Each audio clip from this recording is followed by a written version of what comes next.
He's not going anywhere. You could have married Dylan Rothstein and been living in a penthouse with a Porsche Cayenne.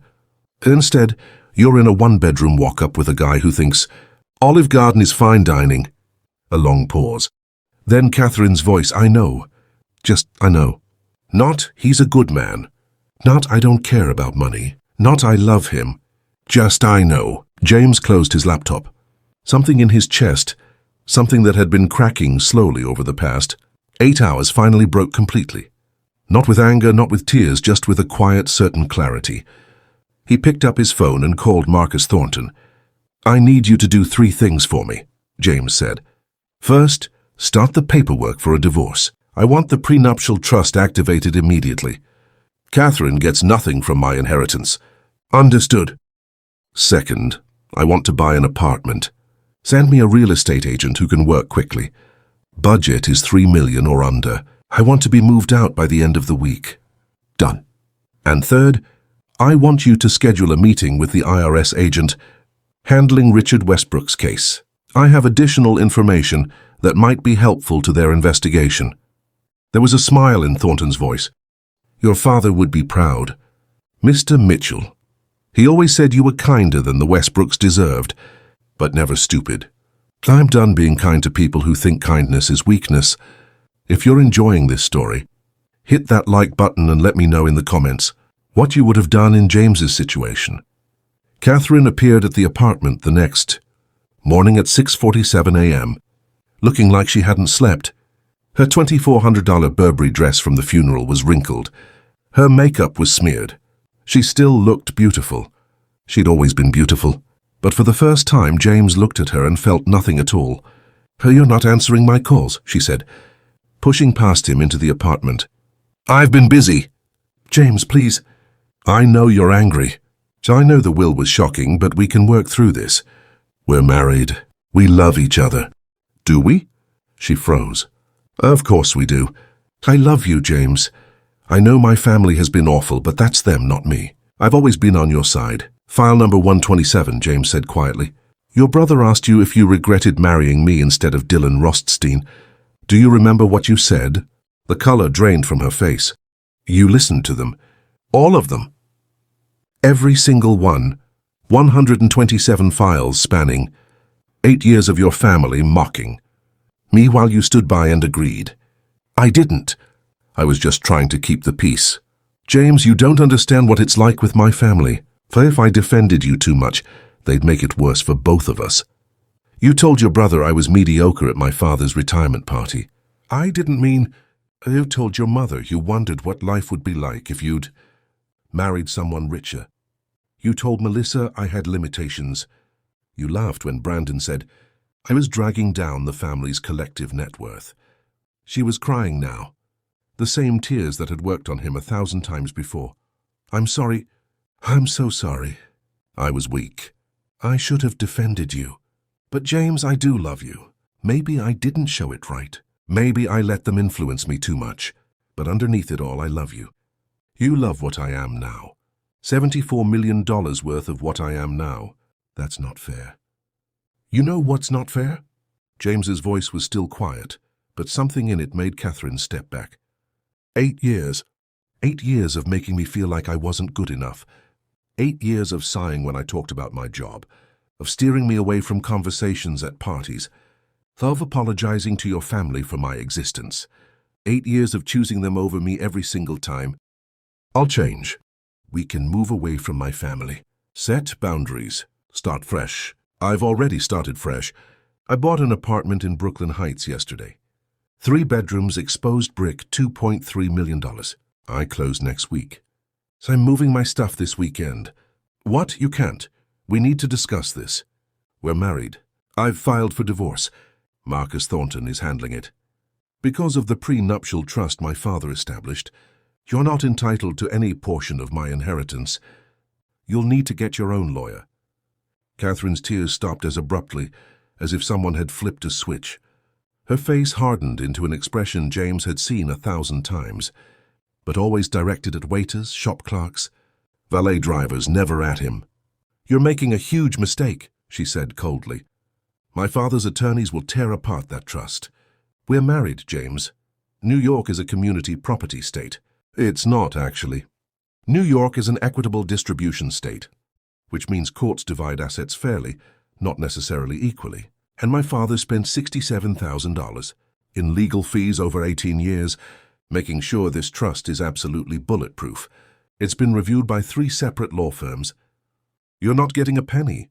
You think you're so smart now, don't you? Because you inherited money you didn't earn from a father who lived like a miser. You're still the same pathetic teacher you were last week, James. Money doesn't change that. You're right, James said. I'm still a teacher. I still care about my students. I still think education matters more than luxury brands. Money didn't change who I am. It just freed me to stop pretending your family's values had anything to do with mine. Fine, keep your money. But don't think you're going to find anyone better than me. You're boring, James. You're safe and predictable and boring. I settled for you, and you'll never do better than me. Maybe not, but I'll do better than being with someone who thinks of marriage as settling. She grabbed her Hermes Birkin bag, $47,000, a gift from her mother, and walked to the door. Then she turned back, and for just a moment, the mask slipped. She looked lost, scared, younger than her 32 years. Did you ever really love me? She asked quietly. Yes, James said honestly, but I loved who I thought you were. The woman who told me on our 3rd date that money didn't matter, that she wanted a partner, not a provider. The woman who said she was tired of the shallow people in her world and wanted something real. I loved that woman with everything I had. I was that woman. No, Catherine, you were playing that woman because you were rebelling against your family.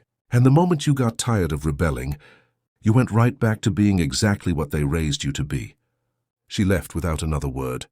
James stood in the empty apartment for a long time, feeling the weight of 8 years lifting off his shoulders like a physical thing. His phone buzzed with a message from Marcus Thornton. IRS meeting scheduled for Tuesday, 9 a.m. Real estate agent will call you this afternoon. You're doing the right thing. He wasn't sure about that, but he was doing what felt honest. And after 8 years of living a lie, honesty felt like a revolution. His phone buzzed again. A text from an unknown number. Mr. Mitchell, this is Principal Thompson. I heard about your father's passing. I'm so sorry for your loss. When you're ready to come back to work, we'll have a memorial fund in his name. The students loved him. He used to help them after hours when their parents couldn't afford tutors. Take all the time you need. James stared at the message. Students loved him. His father, the secret multi-millionaire, had spent his free time tutoring kids who couldn't afford help. While the Westbrooks bought $47,000, handbags and mocked people who worked for a living. He knew exactly what he was going to do with his inheritance. But first, he had some recordings to finish, a divorce to finalize, and a new life to build. So, 3 months after his father's funeral, James Mitchell sat in a conference room at the headquarters of the Internal Revenue Service in Lower Manhattan, watching Richard Westbrook's world collapse in real time. Mr. Mitchell, these documents are extraordinarily detailed. IRS Special Agent Sarah Chen said, spreading out the papers James had provided across the table. Offshore account statements, Shell Corporation filings, email correspondence with tax attorneys about hiding assets. How did your father obtain all of this? He paid Richard's executive assistant $525,000 over 12 years to copy files, James explained. Michelle Harris. She's prepared to testify. Richard treated her terribly, made her work. 80-hour weeks on a $47,000 a year salary, berated her constantly, fired her last month when she asked for a raise. She has every email, every document, every shred of evidence you'd need to prove systematic tax evasion going back to 2009. Agent Chen exchanged glances with her colleague, Agent Marcus Wu. Conservative estimate, Mr. Westbrook owes $18.7 million in back taxes and penalties. Criminal charges are likely. Tax fraud at this level typically carries a sentence of 3 to 7 years in federal prison. Good, James said simply. The investigation had moved quickly once James provided the evidence. Richard Westbrook was arrested on April 3, 2024 at his office in Midtown Manhattan. The news made the Wall Street Journal, $4.99 per issue digital subscription, Bloomberg $39.99 per month, and the front page of the New York Times. $25 per month for digital access. Hedge fund CEO arrested in $18.7 million tax fraud scheme. The headline screamed. Brandon's hedge fund, Westbrook Capital Partners, had collapsed within days. Investors fled in masse, pulling out $247 million in assets. Brandon was forced to liquidate the fund, losing his $340,000 salary and his reputation in the industry.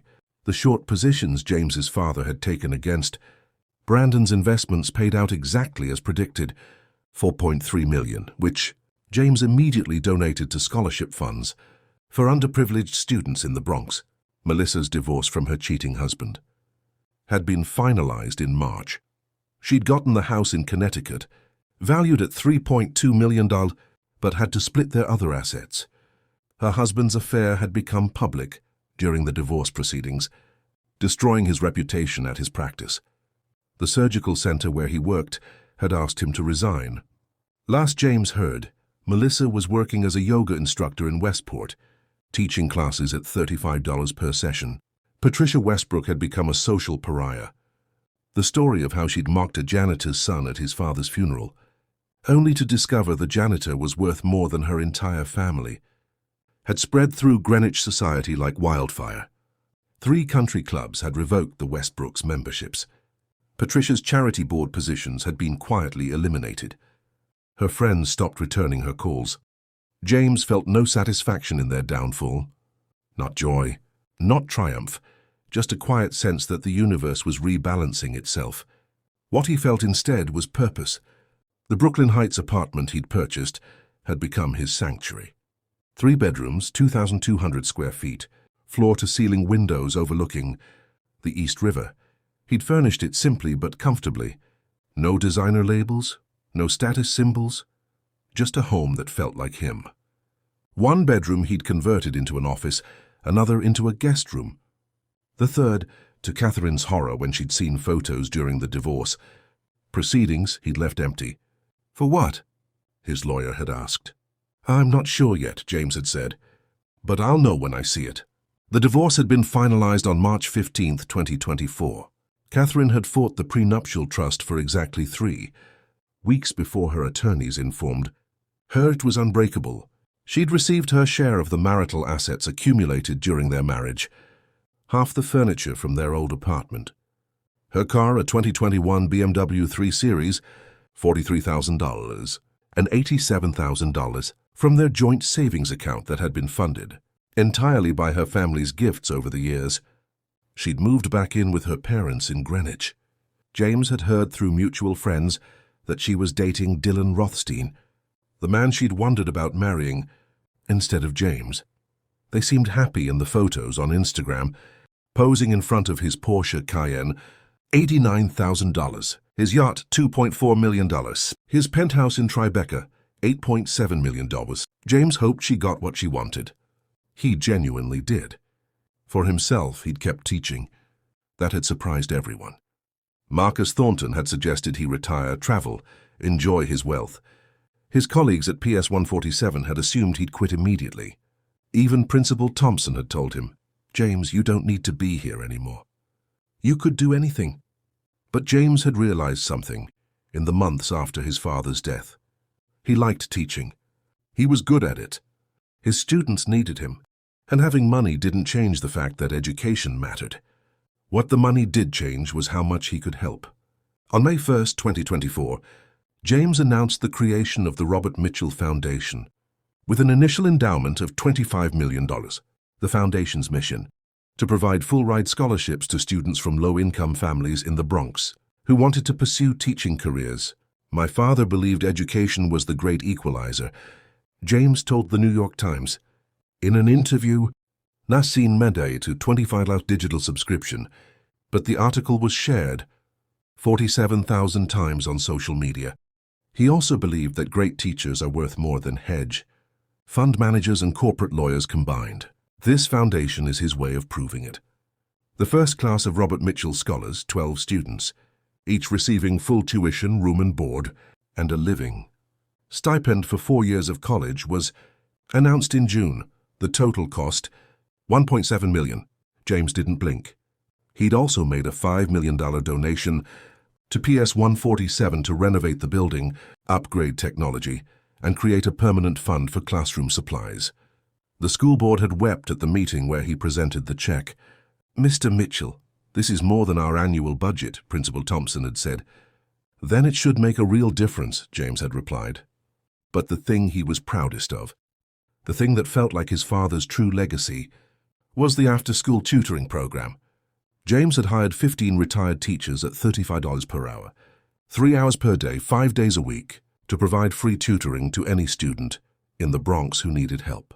The total cost approximately $819,000 per year. The program was housed in a rented space on Grand Concourse, 2 blocks from his father's old apartment. They called it Mitchell's Place. In 4 months, they'd helped 347 students improve their grades. 17 kids who'd been failing math were now passing. 8 students who'd never thought about college had started preparing for the SAT. The daughter of a single mother who worked 3 jobs to make ends meet had just gotten accepted to Columbia University with a full scholarship. Her name was Maria Rodriguez. She was 17 years old, brilliant, driven, and terrified that college was impossible because her family couldn't afford it. James had called her into his classroom at PS 147 on a Tuesday afternoon in late July. "Maria, I heard about your Columbia acceptance. Congratulations." "Thank you, Mr. Mitchell." She looked down at her hands. "I don't think I can go, though. The scholarship covers tuition but not housing or books. I'd need to work full-time, and my mom needs help with my little brothers." "And what if I told you there was a solution?" He'd handed her a folder. Inside was a letter from the Robert Mitchell Foundation offering her an additional $15,000 per year to cover housing, books, supplies, and living expenses. 4 years, $60,000 total. Maria had cried. Her mother, who James had invited to the meeting, had cried. James had gotten a little misty himself. "How your father would have loved this," Principal Thompson told him later. "He used to tutor Maria's older brother for free." Did you know that? James hadn't known, but it didn't surprise him. His father had understood something the Westbrooks never would, that wealth wasn't about what you owned, but about what you could do for others. So, 6 months to the day after his father's funeral, James returned to Riverside Memorial Chapel. Not for a funeral this time, but for a meeting. Catherine was waiting in the same conference room where the will had been read. She looked different, thinner, more fragile, wearing jeans and a simple sweater instead of designer clothes. Her wedding ring was gone. "Thank you for coming," she said quietly. "I wasn't sure you would. Your lawyer said it was important. It's not about the divorce. That's done. I signed everything. You won." She laughed bitterly, though. "I guess winning is relative when you lose everything else." "How is your family?" "Dad's in federal prison. 18-month plea deal. Mom sold the house in Greenwich, had to. Couldn't afford the taxes anymore. They're in a condo in Stamford now. Brandon's working as a financial analyst somewhere in New Jersey, making $87,000 a year. He calls me drunk sometimes, crying about how we lost everything. And you?" "I'm a yoga instructor. 23 classes a week at $35 per class. I make about $42,000 a year. Plus, I'm finishing my certification to be a life coach." She met his eyes. "I'm actually happy, James. For the first time in my life, I'm not competing with anyone or trying to impress anyone. I'm just existing. It's terrifying and liberating. I'm glad."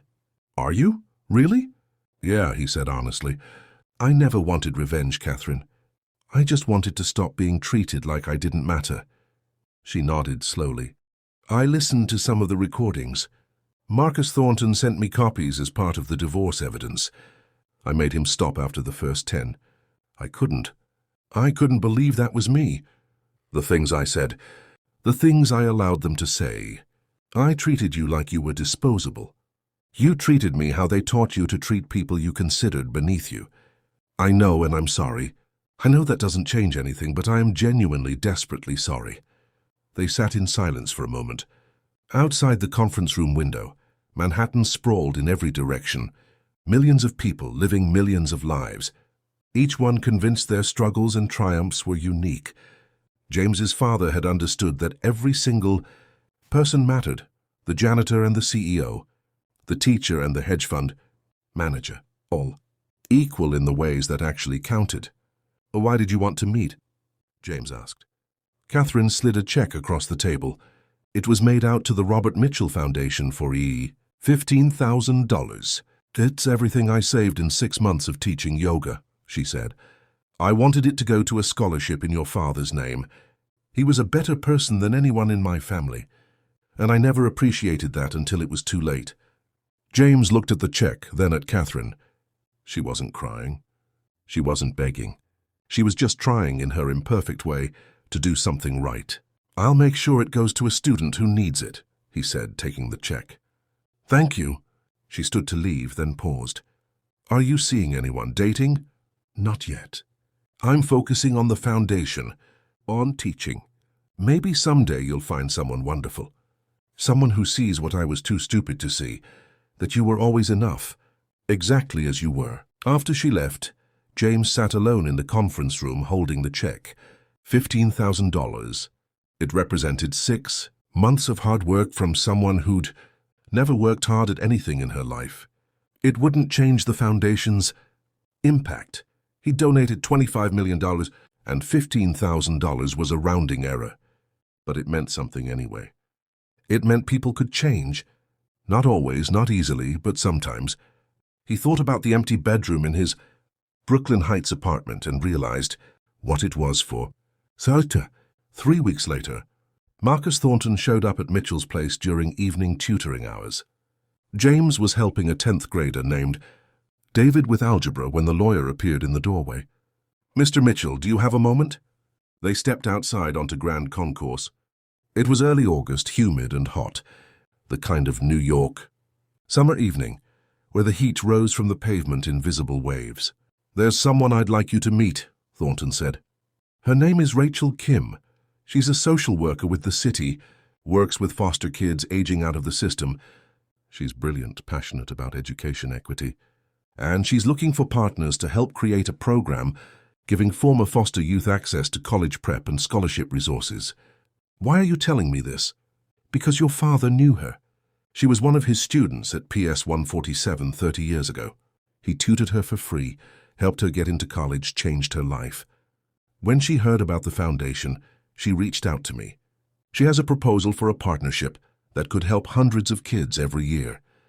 "What's the budget?" $3 million annually for the first 5 years. James didn't hesitate. "Set up the meeting." Thornton smiled. "Your father told me once that you had his heart. He was worried the Westbrooks would crush it out of you. But he also said if anyone could survive them and come out stronger, it was you. I didn't survive them. I survived because of him. Everything he taught me, everything he showed me about what actually matters. That's his real inheritance, Mr. Mitchell, not the $74 million. The values that guided how he lived and how he raised you." After Thornton left, James went back inside Mitchell's place. 15 tutors were working with 47 students, all of them learning, growing, reaching for something better. This building, this program, this purpose, it all felt right in a way nothing in his marriage to Catherine ever had. His phone buzzed. A message from Principal Thompson. "James just heard that Maria Rodriguez got a paid internship at the Columbia Law School for next summer. $7,500 a stipend. She's calling it the miracle that started with your father's kindness. Thought you should know." James smiled and typed back, "Not a miracle. Just what happens when someone cares enough to invest in people instead of stock portfolios." He looked around Mitchell's place, at the students bent over their textbooks, at the retired teachers patiently explaining concepts, at the walls covered with college acceptance letters from kids who never thought higher education was possible. This was what $74 million looked like when you understood what wealth actually meant. Not designer handbags or penthouse apartments, not country club memberships or luxury cars, just people helping people, building futures instead of hoarding resources. The third bedroom in his apartment, the empty one, he'd finally decided its purpose. An office for the foundation, a place to plan programs, review scholarship applications, meet with kids who needed mentoring.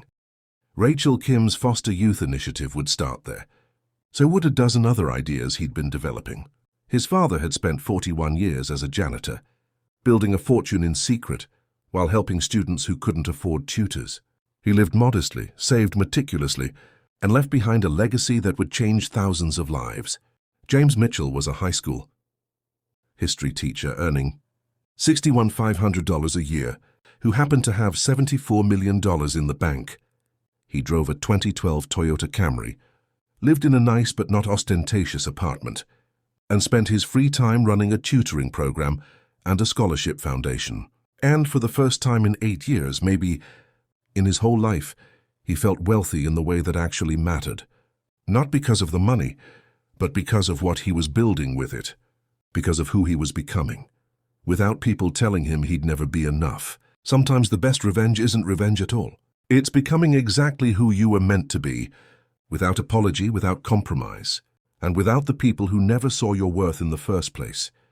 James looked at the students filling Mitchell's place, their faces intense with concentration, their futures opening up with each equation solved and each concept mastered. "Dad," he said quietly, to the empty air and to the father who was listening somewhere, "I get it now. I finally get it. The wealth wasn't the point. It never had been. The point was freedom. Freedom to choose kindness over status. Freedom to invest in people instead of impressing them. Freedom to build something that mattered instead of chasing something that sparkled." His father had given him $74 million, but the real inheritance was the lesson that came with it. You're worth more than other people's opinions of you, and the only validation that matters is living according to your own values. James Mitchell had learned that lesson the hard way, but he'd learned it, and that in the end was worth more than all the money in the world. If you enjoyed this story, like this video, and leave a comment telling me what you thought. And if you're not already subscribed to the channel, please subscribe and hit the notification bell to get alerts for new stories like this one. Thanks for watching, and I'll see you next.